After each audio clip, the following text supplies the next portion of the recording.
Hello বন্ধুরা, আমি যেহেতু সুন্দরবনে গেছিলাম তার স্মৃতি বা তার মুহূর্ত কিছু আমি তোমাদেরকে জানাবো।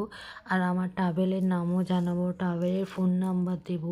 যেহেতু আমি ওখানে একা গেছি আর একাই আমি ভিডিও করেছি, ছবি তুলেছি, তার জন্য একটু টাইম লাগছে আমার এডিটিং করতে বা ভিডিওগুলো ফরওয়ার্ডিং করতে। কারণ 3 দিনের ভিডিও অনেকই তুলেছি আমরা, সেগুলো একটু তো টাইম লাগবে এডিট করতে। তারপরে আমাকে ওটাকে আবার দেখতে হবে ঠিক করেছি না করেছি। আর যেহেতু সব কিছু আমি একাই করি, ওই জন্য আমাকে একটু টাইম লাগছে। তোমরা আমাকে ভুল বুঝো না, ক্ষমা করে দিও। প্রথমে আমি বালিগঞ্জ থেকে ট্রেন ধরেছি, ধরে ক্যানিং লোকাল ট্রেন ধরে আমি ক্যানিংয়ে গিয়ে পৌঁছে গেছি। ক্যানিংয়ে পৌঁছে আমি ট্রাভেলকে ফোন করি, তারা আবার গাড়ি পাঠিয়ে দেয়।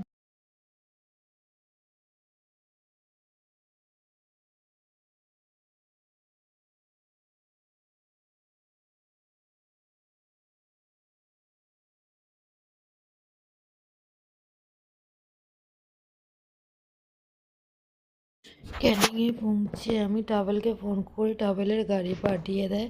এসে গাড়িতে আমরা উঠেও পড়ি। উঠে পড়ে আমরা সুন্দরবনের দিকে রওনা দিয়ে দিলাম। এবার যত তাড়াতাড়ি আমরা সুন্দরবনে যাব, তত তাড়াতাড়ি আমরা সব জায়গা কভারিং করতে পারবো ঘোরাটা। ওই জন্য ড্রাইভার কাকু অনেক জোরেই গাড়িটা চালিয়েছে। ওই ভিডিওগুলো খুবই করেছি ঠিকই, কিন্তু জায়গা দেখুন খুব স্পিডে ভিডিওটা হচ্ছে, খুব একটা স্লোভাবে ভিডিও হচ্ছে না। কেন ড্রাইভার কাকু আমাদেরকে একটু লেটে নিতে এসেছিলো, একটু দেরি হয়ে গেছিলো। যাই হোক, আমরা কিন্তু ও টাইমেই চলে গেছিলাম। আমাদেরকে বলেছিল 8:30, আমরা 8:30 টাইমেই ঢুকে গেছিলাম। তারপর তো আমাদেরকে গাড়িগুলো নিয়ে যেতে তুলতে গাড়ি আনতে দেরি করেছিল, তাই জন্য আমাদের একটু লেট হয়ে গেছিলো। যেহেতু আমরা একটু উনি লেট করেছে বলে তাড়াতাড়ি গাড়ি চালাচ্ছিল, খুবই তাড়াতাড়ি গাড়ি চালিয়েছে আমাদের। যাই হোক, আমাদের 9টার মধ্যে আমাদের বোটে পৌঁছানোর কথা ছিল। 8:30টায় ক্যানিংয়ে পৌঁছেছি। তারপরে আমাদের ওখান থেকে তো 1.5 কিলোমিটার তো আমাকে যেতেই হবে না গাড়ি করে, না ওখান থেকে একটু তো টাইম লাগবে, সেই জন্য আমাদের অনেক জোরে চালানো হয়েছে। আর আমরা পুরো 3টে গাড়ি ভর্তি লোক গেছিলো। শুধু আমরা আমরা দুজনই যাইনি, আরও সবরা গেছিলো। তাদেরকেও নেওয়ার জন্য একটু গাড়িটা ওয়েট করতে হলো, তাই জন্য একটু দেরি হয়ে গেল। এমনিতে তো গাড়িওয়ালা দেরিতে এসছে, তার মধ্যে আমরা তো দুজন আগেই চলে গেছিলাম, গিয়ে গাড়িতে ঢুকে গেছি। তারপর আরও যারা গেস্ট তাদেরা তো আরও অন্য গাড়িতে এসে একটু দেরি হয়েছে, তাদের জন্য আরও আধ ঘন্টার মতন লেট হয়ে গেল। যাই হোক, এই করে করে কিছুক্ষণ হাইয়ে করতে করতে আমরা মিনিমাম পৌঁছাতে 10টা 10:30 নাগাদ হবে। তারপর তো আমরা বোটে ওখানে গিয়ে ফোন করলাম, বোটের আলারা এলো, এসে আমাদেরকে আবার বোটের জন্য নিয়ে গেল। নিয়ে গিয়ে যে আমাদের ওই ট্রাভেলের লোক আমাদের বোটে তুলতে নিয়ে যাচ্ছে। তারপরে আমাদের হাতে এই যে বোটে উঠছি সবে, এই যে দিদিভাই উনি উঠে গেল, তারপর দিদিভাই উঠছে। দিদিভাই ওঠার পরে আমি উঠবো, তারপর আমি উঠবো। তা ওটার সাথে সাথে হাতে ওয়েলকাম ড্রিঙ্কস দিয়ে দিল। দিয়ে এই যে ফ্রুট জুস দিয়েছে, 5 মিশালি ফ্রুট জুস হয়তো দিয়েছে। তারপরেই ব্রেকফাস্ট দিয়ে দিল। ব্রেকফাস্টে ছিল লুচি, আলুর তরকারি। ওদের লুচিটা হলো একটু মিষ্টি মিষ্টি লুচি, আলুর তরকারিটা কিন্তু পেঁয়াজ রসুন দিয়ে করা, তো লুচিটা হচ্ছে একটু মিষ্টি মিষ্টি। যেহেতু আমার মনে হলো লুচিতে একটু চিনি দিয়েছে। আর এই সময় শীতের সিজন, যেহেতু রসগোল্লা বা পান্তুয়া দেয়নি, মোয়া দেওয়া হয়েছে। আর তারপরেই হাতে চা দিয়ে দিয়েছিল। আর আমি যেহেতু আমুদা মাছ খাই না, ওই জন্য নিইনি আর ভিডিও করতে পারিনি। এই যে আমরা খুব তাড়াতাড়ি বোট চালিয়েছিল বলে আমরা লোকনাথ বাবার মন্দিরের দিকে রওনা হতে শুরু করে দিয়েছি। ওখানে পৌঁছে দিয়েছে তাড়াতাড়ি। এই যে লোকনাথ বাবার মন্দিরের দিকে আমরা গ্রামে হেঁটে হেঁটে যাচ্ছি। গ্রামের মধ্যে দিয়ে আমরা হেঁটে হেঁটে যাচ্ছি লোকনাথ বাবার মন্দিরে। ওখানে একটা লোকনাথ বাবা মন্দির করা হয়েছে, আর শিবের মন্দির, আর শিবও আছে ওনার সাথে। এই যে আমি মন্দিরটার মধ্যে এসে গেছি। এবার লোকনাথ বাবার মন্দিরটার ভেতর ঢুকবো, যেহেতু এখানটা অনেকটা ফাঁকা মাঠের মতন। এখানে চেয়ার টিয়ার সব সেট করে রেখেছে, লোকরা বসবে। আমি আর বসিনি, আমি ডাইরেক্ট লোকনাথ বাবার মন্দিরেই ঢুকে গেছি। এই যে একটু জুতোটা খুলতে টাইম লাগছে, জুতোটা খুলেই আমি ঢুকে যাব। ঢুকে দেখাচ্ছি ঠাকুরকে। এটা লোকনাথ বাবা আছে, শিব আছে, আরও সবাই ছবি আছে, আমি তো চিনি না। যাই হোক, আমি যেটুকুনি জানি সেটুকুনি বলি যে আমি লোকনাথ বাবাকে চিনি, আর এই শিবকে চিনি, আদার্স কারুকে আমি জানি না। আমি আর জিজ্ঞেসও করিনি। এই জন্য এখান থেকে আমি ঠাকুর দেখে বেরিয়ে টাকা দিয়ে টিপ করে ঘন্টা বাজিয়ে আবার গ্রামের পথ ধরে হাঁটছি। এখানে ডাব আর কদবেল বিক্রি হচ্ছে, খেলনা বিক্রি হচ্ছে, মধু বিক্রি হচ্ছে, তেঁতুল বিক্রি হচ্ছে, অনেক কিছুই ধরতে গেলে গ্রামে সব বিক্রি হচ্ছে। যার আর এই আমাদের ট্রাভেলের লোক, উনি গাইড হিসেবেও আমাদের সাথে যাচ্ছে। কেন, গ্রামের পথ তো, কোথায় কী আছে না আছে আমরা জানি না, উনি জানে, ওই জন্য উনি আমাদের গাইডও করে দিচ্ছে। এমনি সব জাহাজেরই এরকম ট্রাভেলের লোক গাইড করে দেয়। যাই হোক, ইনি খুবই ভদ্র, খুবই ভালো। ওনার কাছে আমরা মধু চেয়েছিলাম, উনি বলে যে এখান থেকে মধু কিনো না, আমি তোমাকে একটা ভালো জায়গা দিয়ে মধু এনে দেবো। যাই হোক, আমরা মধুও কিনে দিয়েছি। আর এখানে কিন্তু এই কদবেলগুলো আমাদের কলকাতায় একটা কদবেলের দাম হচ্ছে 20 টাকা 25 টাকা করে নিচ্ছে। ওখানে কদবেলের মেখে টেকে দেবে তো পুরো 10 টাকা দিতে হবে।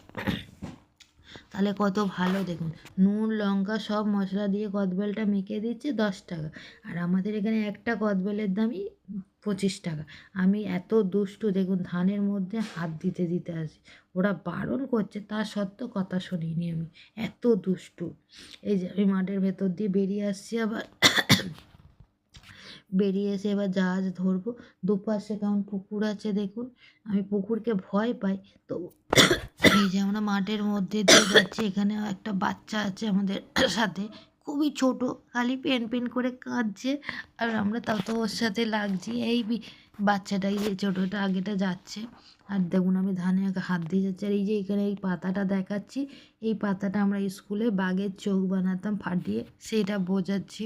আর এই যে এখানে কত গাছ, কত রকমের গাছ। তারপরে এই মাঠের ভেতর দিয়ে যাচ্ছি, এই যে এটা চাষ, আলু গাছ লাগিয়েছে, লঙ্কা গাছ লাগিয়েছে, সেগুলোও দেখছি। মাই যে ইনি ট্রাভেলের লোক। এই যে ছোট বাচ্চাটা কারোর সাথে কথা বলছে না, কারোর কোলে আসছে না, এদিকে ওর বাবাকেও ছাড়ছে না, খালি কেঁদে যাচ্ছে প্যান করে। এই যে এই গাছটাতে তেঁতুল ভর্তি, আমরা বলেছি তেঁতুল লাগবে, আমরা তেঁতুল পারবো, সেই জন্য বলছি এখানে পেরো না, আমি তোমাদের তেঁতুল দিয়ে দেবো। এই যে একটা তুলেছি, খারাপ তেঁতুল। আর আমাদের ট্রাভেলের লোকটা বলছে আমরা ভালো তেঁতুল দিয়ে দেবো, এই তেঁতুল করো না, আমি দিয়ে দেবো। আর দিয়ে হচ্ছে আমাদের কাঁচা তেঁতুল, মধু, আরও অনেক কিছু দিয়েছিল আমাদেরকে। তারপরে আমি কদবেল কিনে নিলাম একটা বাচ্চার কাছ থেকে।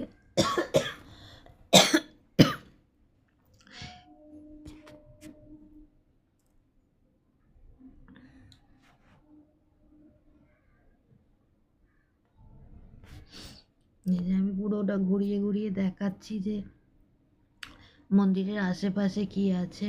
পুরো আশেপাশে সব ধান গাছ, আর এত ধান হয়েছে, ধানগুলো সব পেকে গেছে। আমরা বলছি তোমরা ধান কাটছো না কেন? এই যে আমি এখানে হাত নাড়ছি, খালি আমার দিদিকে ধরিয়ে দিয়েছি, একটু ধর নাড়ে বলে ধরিয়ে দিয়েছি, দিয়ে এই যে নিয়ে হচ্ছে আমাদের ট্রাভেলের লোক, সারাক্ষণ আমাদের বোটে রয়েছে। আমাদের এখানে অনেক রকমের ফুল রয়েছে, এই যে জুঁই ফুল, গোলাপ ফুল সব রয়েছে, তার হাত দিয়ে আমরা করছি। এখানে আমি আর একটা দুষ্টুমি করেছিলাম, সেটা দেখাতে পারবো কি না জানি না।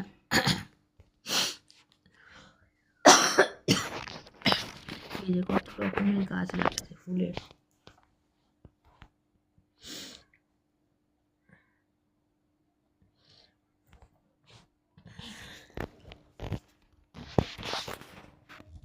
এই যে আমি গাছটাকে ধরে নাড়াচ্ছি।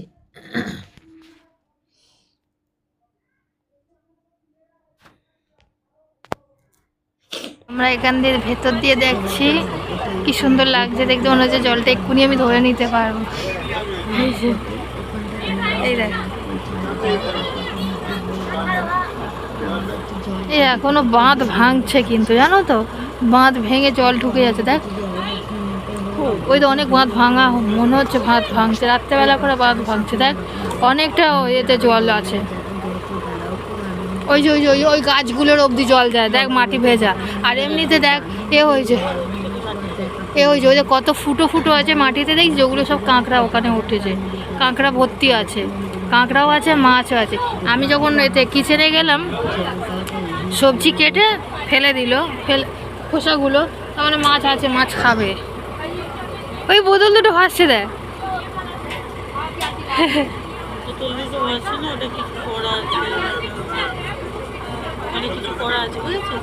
কি করা আছে? দড়ি দিয়ে বাঁধা আছে। ও গাছে গাছে না দড়ি এই দিয়ে যে বাঁধা আছে। ওখানে সব নামে না সব এ ধরার জন্য, মাছ ধরার জন্য।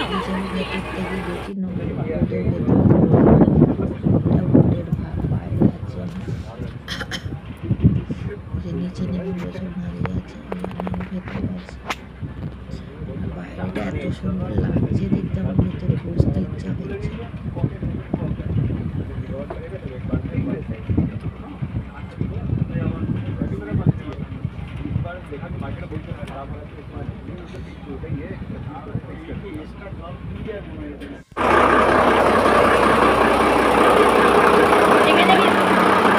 এখানে কি রান্না হচ্ছে?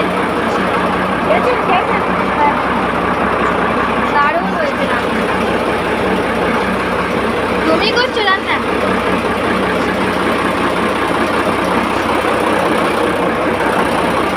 আলুতে একটু জল দাও। হ্যাঁ, সকালে রান্না কেমন আছে? ভালো হয়েছে। চোখে জল পড়ছে না পেঁয়াজ কাটছো? হ্যাঁ, পরে আমাদের অভ্যাস হয়ে গেছে। এখানে কাঁচা লঙ্কা হেবি ভালো হয় না? হ্যাঁ, ঝাল খুব। মানে হোটেলে যাবো, রাত্রে রান্না আছে, রাত্রে রান্না করে 9টার দিকে আমরা বাড়ি চলে যাবো। বাড়ি কোথায়? বাড়ি ওই রেস্টুরেন্টের পাশে, রিসোর্ট যেখানে হ্যাঁ। পাশাপাশি বাড়ি চলে যাবো। আবার সকালে উঠে আবার বাড়ি রান্না বান্না করে আবার আসতে হবে। সকালে কখন?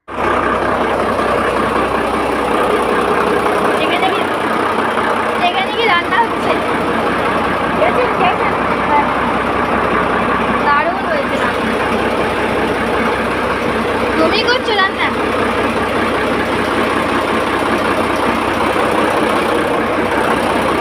আলুতে একটু জল দাও। হ্যাঁ, সকালে রান্না কেমন আছে? ভালো হয়েছে। চোখে জল পড়ছে না পেঁয়াজ কাটছো? হ্যাঁ, পরে আমাদের অভ্যাস হয়ে গেছে। এখানে কাঁচা লঙ্কা হেবি ভালো হয় না? হ্যাঁ, ঝাল খুব। মানে হোটেলে যাবো, রাত্রে রান্না আছে, রাত্রে রান্না করে 9টার দিকে আমরা বাড়ি চলে যাবো। বাড়ি কোথায়? বাড়ি ওই রেস্টুরেন্টের পাশে, রিসোর্ট যেখানে হ্যাঁ। পাশাপাশি বাড়ি চলে যাবো। আবার সকালে উঠে আবার বাড়ি রান্না বান্না করে আবার আসতে হবে। সকালে কখন দাও এখানে আসো? আমরা 4:30 5টার দিকে উঠি, উঠে রান্না টান্না করে ঘরে রান্না করে তারপরে এদিকে আসো। হ্যাঁ, ঘরে কে কে আছে? বাড়ির স্বামী আছে, ছেলে আছে, মেয়ে বিয়ে হয়ে গেছে। তাহলে তো একটু কষ্ট, মেয়ে থাকলেও না রান্না করে রাখতে। আমি জল দিদি? হ্যাঁ, জল দিতে হবে। না, আলুটা দিয়ে দাও।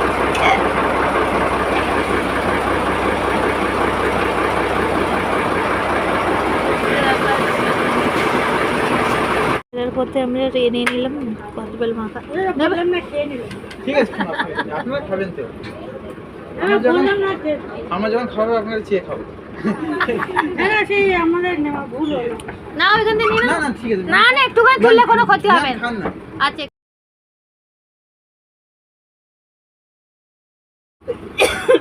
দেখো দুজনে ভাগ করে নিয়েছি, এত রোদ বাইরে বাইরে বসে আছে না, যেটা ভেতরে এসে বসেছে।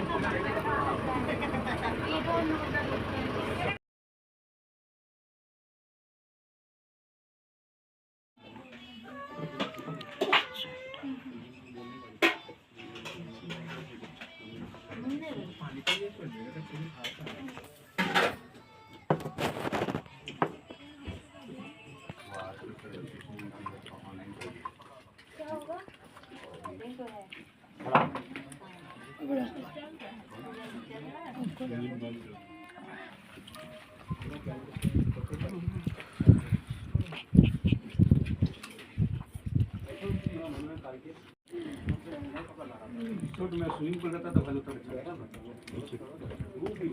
कोई भी छोटे स्विमिंग पूल